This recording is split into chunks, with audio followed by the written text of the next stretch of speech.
On April 15, 1912, the RMS Titanic slipped beneath the surface of the North Atlantic. What followed wasn't silence, but recovery. Ships began arriving at the edge of the wreckage, sent not to save lives, but to recover what remained. The closest port was Halifax, so one by one the victims were brought there. They arrived quietly, carried from ship to shore, wrapped, numbered, and in many cases, unidentified. From the docks, they were transported through the streets of the city to a single building on Argyle Street, a funeral home that would take on the weight of the tragedy. Inside, rows of bodies filled rooms as workers moved carefully between them, documenting, preparing, and trying to give names back to the lost and reunite who they could with families overseas. More than a century later, that same building stands. Today, it's known as the Five Fishermen's Restaurant, a place now filled with life and conversation, candlelight, and clinking glasses. But it was a place where the dead were brought to rest. And some say, not all of them left.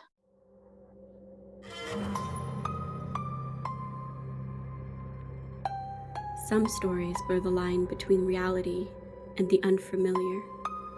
They whisper in the night, waiting to be heard. So let's listen. Let's talk spooky. Welcome back, spooky souls, to a brand new episode of Let's Talk Spooky. I don't know about you, but this week I was missing Halloween. I felt like I needed something spooky and haunting and just classically creepy in my life. So today's episode, I think, is going to check all those boxes. I hope you are well wherever you're listening, and hopefully it's a lot warmer there than it is here. Canada has a beautiful way of never truly wanting to let go of winter. So we all just wait, accepting our cold fate, and to the point where summer just kind of shows up. You may notice that there are 2 episodes being posted this week. One is going to be a remastered version of my very first episode. Now, if you're thinking, oh, I listened to that one already, I don't need to listen to this one. Well, you'll be happy to know that this episode is essentially brand new. It has a bunch of new content, a bunch of new stories, and it's worth a re-listen, I promise. Now, if this is your first time tuning in, welcome.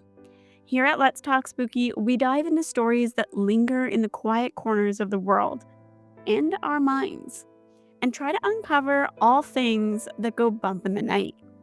If that sounds like your vibe, please take a moment to hit that follow button, rate our show. Not only does it, help you never miss an episode, but it also helps support our show and it helps it grow. And maybe help other spooky people like yourself find our creepy content. All right, enough of the business stuff. Let's go explore 2 incredibly haunted locations that seem perfectly normal from the outside, but their stories go back to some of the darkest times in Canadian history. So, if you're ready, light a candle, get cozy, and let's talk spooky. If you trace back far enough, you'll often find that history doesn't rest very easily. Everything we see has a deeper layer about it. Whether it's an apartment complex, a museum, or a restaurant, we rarely walk in and ask ourselves, did someone die here? And if you do, you are in the right place because you are among people that are like-minded, because I definitely do that. But the Five Fishermen's Restaurant in Halifax, Nova Scotia is one of these locations. Seemingly a normal family restaurant from the outside, thousands dining here each year and never knowing its dark past. The structure itself dates back to 1817, originally built as a schoolhouse during a time when Halifax was still growing in its colonial port city. Over the years, it changed purpose and eventually became one of the most well-known funeral homes in the area, owned by Snow and Company Funeral Home. And this is where the building's history shifts from ordinary to unforgettable. Because as we mentioned before, on April 15th, 1912, the RMS Titanic sank into the North Atlantic. It claimed almost 1,500 lives in the process. And in the days that follow, Halifax became center of recovery efforts. Ships were sent out not in search of survivors, but in order to retrieve bodies that were scattered for miles upon open ocean. And guess where the 209 recovered bodies were brought? Yep, Snow and Company Funeral Home. The dead were brought into the harbor, unloaded, quietly transported through the city streets. There wasn't crowds or a ceremony, just a steady, methodical work of city tasked with receiving the aftermath of something incredibly uncomprehendable, a devastation of its time. Inside this building, the victims were received, cataloged, and prepared for burial. Some were identified and returned to their families, clothing examined and pockets emptied. Watches, rings, letters, and personal belongings were carefully cataloged. Anything that might offer a clue as to who the person was in life was put gently in its place. Workers moved quietly from one body to the next, documenting, detailing, comparing records, and doing what they could to return the identities of these people to their rightful homes. One of the most famous names that passed through these walls was the body of John Jacob Astor. He was one of the most wealthy men in the world at that time and was recovered by the crew of the Mackay Bennett. His body was identified through personal effects, including a gold watch engraved with his initials, which is actually on display at the Maritime Museum for anybody who wants to check it out. Once the work of identification was complete, the dead began to leave the building. Not all in the same way, of course. Those who were identified, in many cases, were sent back on ships across the ocean and put in their proper burials. Others remained in Halifax if families could not afford to reclaim their remains. Buried in quiet rows, their graves marked, their story ending in a city that they had never intended to reach. Finally, those who were never identified were laid to rest in only simple grave markers, stating unknown male, unknown female, and unknown child. If you find yourself in Halifax and you have an opportunity to visit where the victims of the Titanic were buried, some of the key spots are the Fairview Lawn Cemetery, the Mount Olivet Cemetery, and the Baron de Harash Cemetery. I am actually planning on visiting Halifax this summer, and I want to bring you guys along with me. We're going to check out some of these locations, including hopefully dining at the Five Fishermen's restaurant. So if you're not following our socials, I do recommend to do that because it will keep you up to date on our on-the-road adventures and the creepy locations that we're going to be visiting soon. Unfortunately, the Titanic wasn't the only disaster, though, that hit Halifax. 6 years later, on the morning of December 6th, 1917, two ships collided in the harbor of Halifax. One of them was the SS Mont Blanc, carrying a massive load of explosives. For a moment, there was confusion, smoke, and fire drifting across the water. People gathered along the shorelines, watching, unsure exactly what they were seeing. And then the Halifax explosion tore through the city. The blast was catastrophic. Entire neighborhoods were flattened in a single second. Buildings collapsed, windows were shattered. The force knocked people off their feet, threw debris across the air, and ignited fires that spread quickly through what remained of the city. Nearly 2,000 people lost their lives that day, and thousands more were injured. And once again, the dead began to arrive at Snow and Company Funeral Home. They were carried through the streets, brought to the same spaces, and laid out next to one another as the tragedy before them had. Inside the building, there was no time to pause.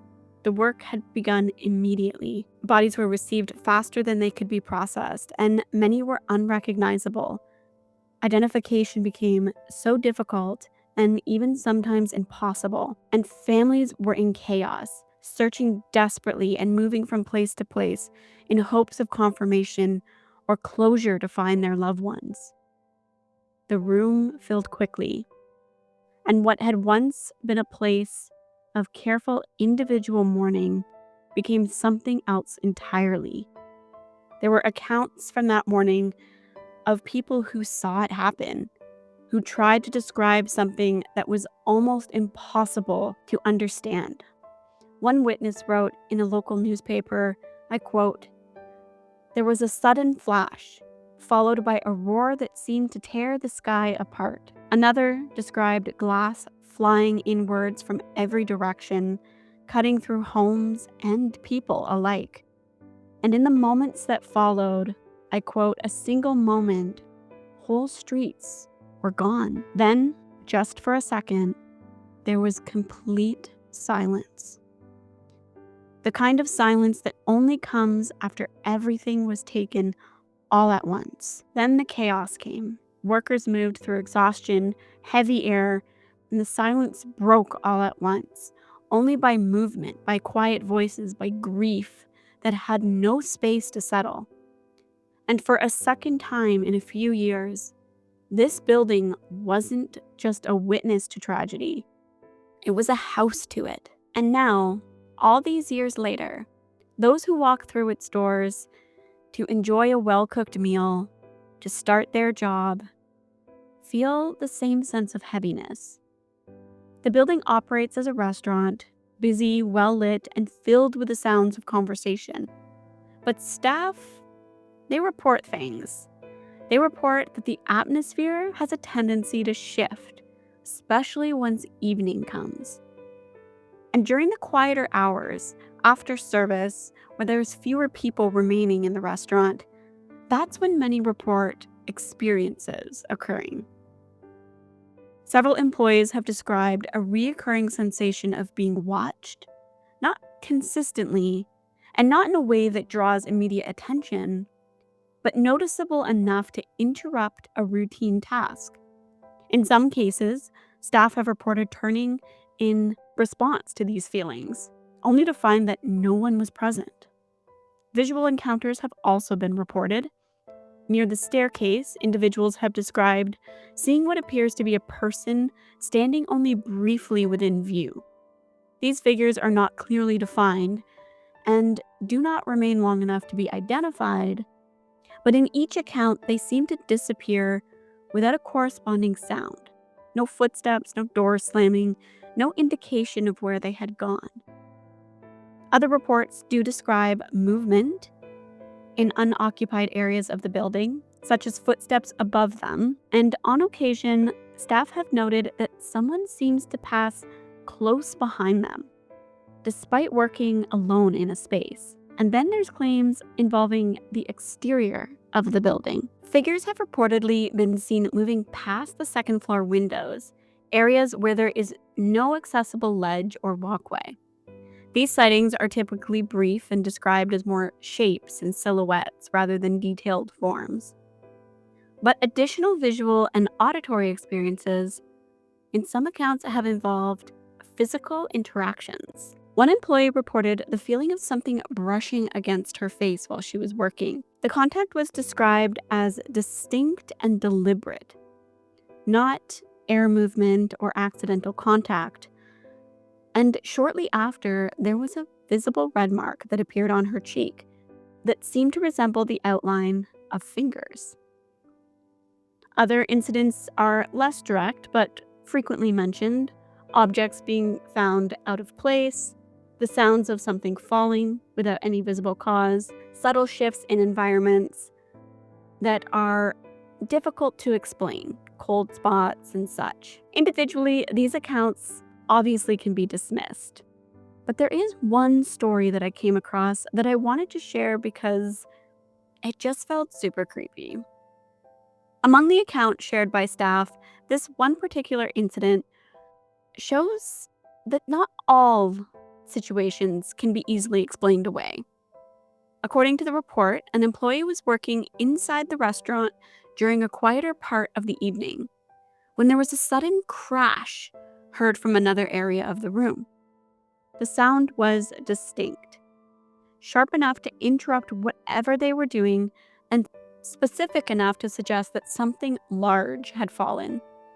When the employee went to investigate, they found a broken ashtray on the floor. But there was nobody in that part of the room. No movement, no indication of how it had fallen. And while she assessed the damage, the employee happened to look up, not towards the room itself, but to a mirror that was adjacent to her. And in that reflection, she saw somebody. She described him as an older man, and he seemed to be in older style clothing and was walking up behind her. The figure appeared clear enough to register that it was not a shadow or a distortion. It was a person moving through the space and approaching right up behind her. The employee, startled, immediately turned around, but the room was empty. There was no footsteps again, no door opening, no somebody running, no sound of anybody leaving quickly, just cold silence. When she looked back at the mirror, there was nothing there. Only her own reflection and the room that was behind her, exactly at how it had been before.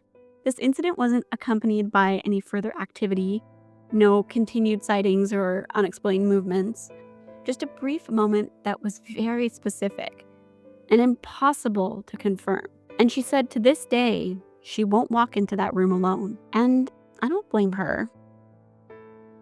There was also one more report from an employee who said that at one time in their shift, when they were prepping from lunch to dinner, they were cleaning the windows. And as they sprayed and cleaned, they noticed small little handprints that had formed. Thinking it was probably a family who had sat there prior, they giggled and wiped the handprints away. Only she walked away and came back to set that very same table. And when she looked at the window again, the same little handprints were still pressed against the glass. Now, at this time, she said there was no children in the restaurant, and it's still something she cannot explain to this day. I don't know about you, but there is something very unsettling about child ghosts. Tell me what you think in the comments, but I've had a few experiences with child hauntings, and I'll have to tell you those in another episode. But if you have, let me know in the comments. Now, I want to move from Halifax and go west and head to the beautiful city of Vancouver. Here, there is a building that also served as a city morgue, an autopsy room, and a coroner's court. Today, it's known as the Vancouver Police Museum. However, unlike the quiet hauntings reported in Halifax, the experiences here are very different. Constructed in the early 1930s, it operated as the city morgue, autopsy facility, and coroner's court, and was one of the only places in the region where deaths were formally examined in hopes to explain what had happened. Bodies were brought here from across the city, from crime scenes to accidents, and essentially anything in between. At a time when Vancouver was growing rapidly, this growth came the need for more centralized locations where deaths, in particularly those involving crimes, could be formally investigated. The building was designed to house multiple functions under one roof, creating a single site where the purpose of death investigation could move from one examine room to the next, without essentially leaving the building.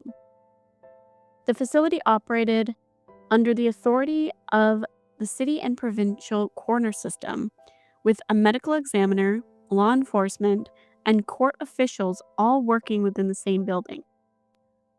Bodies were transported here directly from across Vancouver and surrounding areas, entering through a secured access point before being moved to the autopsy rooms. Now, these rooms were built for efficiency and observation, equipped with draining tables, overhead lighting, and a tiled surface that could be easily cleaned and maintained.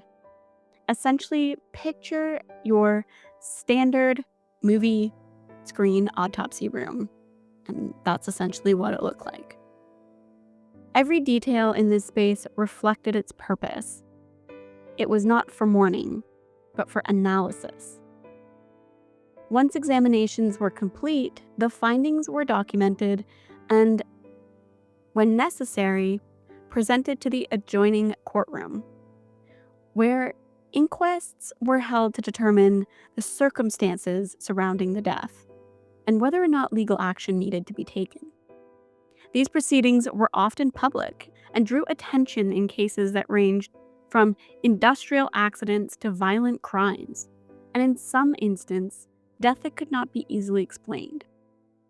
The building, as a result, became closely tied to some of the city's most difficult and high-profile cases, functioning both as a medical and legal center for understanding death.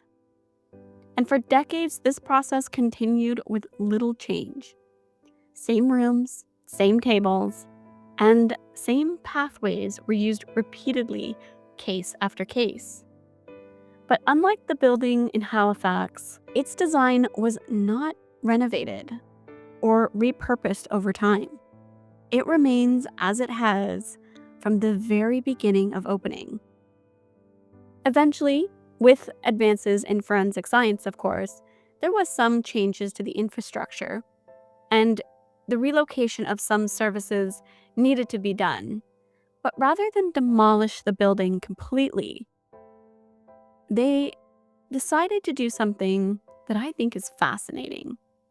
They opened it as a museum. Maintaining much of its original layout and equipment, today you can actually walk through the same autopsy rooms, stand in the same courtrooms, and move through the same corridors that had once been used by medical examiners, police officers, legal officials, and of course the dead. And while its function has changed, the structure hasn't. The walls, the tables, the rooms are all the same. And for decades, they were used to examine death after death after death. Now, in the years since the building became Vancouver's Police Museum, staff and visitors have reported a series of experiences that are less defined as hauntings and more like everyday occurrences. One of the most commonly reported experiences occurs in the former autopsy room. Individuals entering this space describe an immediate shift in the atmosphere, often characterizing it by sudden drops in temperature or a distinct awareness of being observed.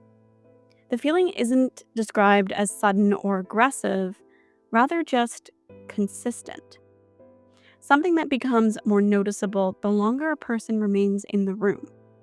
And in several cases, staff have reported choosing just not to stay in the room for extended periods of time. Not because of a specific incident, but because of the persistent sensation of being watched. Auditory experiences have also been noted, such as footsteps in the hallways, when the building is otherwise empty, slow and measured movements, the sounds of carts rolling, and the squeaking as if a body was being rolled in on a cart into the autopsy room. Doors have been reported as shifting on their own, opening and closing just enough to be noticed. without any clear cause or airflow movement. And there's also accounts involving objects within the building because there are lots. There are bone fragments, skin fragments, essentially anything that has to do with death, you'll be able to find there. Items that have been left in specific positions are later found slightly displaced, particularly in settings where they're laid out very carefully to be maintained and monitored. These incidents are often dismissed as individuals potentially touching things, but there is a pattern over time. But what distinguishes this location, however, is not the intensity of a single haunting, but the consistency of an atmosphere that is weighted by death. Now, there is no widely agreed upon explanation for these hauntings or individual labels for who potentially could be haunting the building, but there are some collections of cases that are very high profile. Among these high profile cases are victims of a case known as the Babes in the Woods case, where in 1953 the skeletal remains of two young children were discovered in Stanley Park. Their identities have yet to been confirmed, but their death is still unexplained to this day and is considered an active cold case. The case drew widespread attention not only for its tragedy, but for the absence of any answers. The remains were brought to this building and examined in the same autopsy room that stands today. And for decades, their identities remain a mystery. But what is interesting is that the weapon, as well as their bones, including the skull and some leg fragments, are on display at the museum. Another high-profile case that passed through the doors was that of Vancouver's first triple homicide. In 1912, the bodies of William Watson, his wife, and their young child was discovered in their home. The scene suggested a violent and deliberate act, drawing immediate attention from authorities, in a time when the city seemed to be still developing. The case quickly became one of the most disturbing cases in Vancouver's early history. And not only because of the number of victims, but because it involved an entire family who were killed within their own home. Now, the details surrounding the crimes were examined closely, but like many cases of its time, it also remains an unsolved open cold case to this day. In a place where death was examined so closely, where case after case passed through the same rooms, under the same lights, across the same tables, it makes sense why this building retained more than just its history. I do have one account by a staff member, and I think you'll enjoy it because it's a creepy one. Near the end of their shift, the employee was moving through the building alone, completing their final rounds and checks before they locked up for the night. As they made their way down the hall towards the autopsy room, they felt a shift, as if there was an energy about the room. Now, this wasn't out of the ordinary, because that room always seemed to have an energy.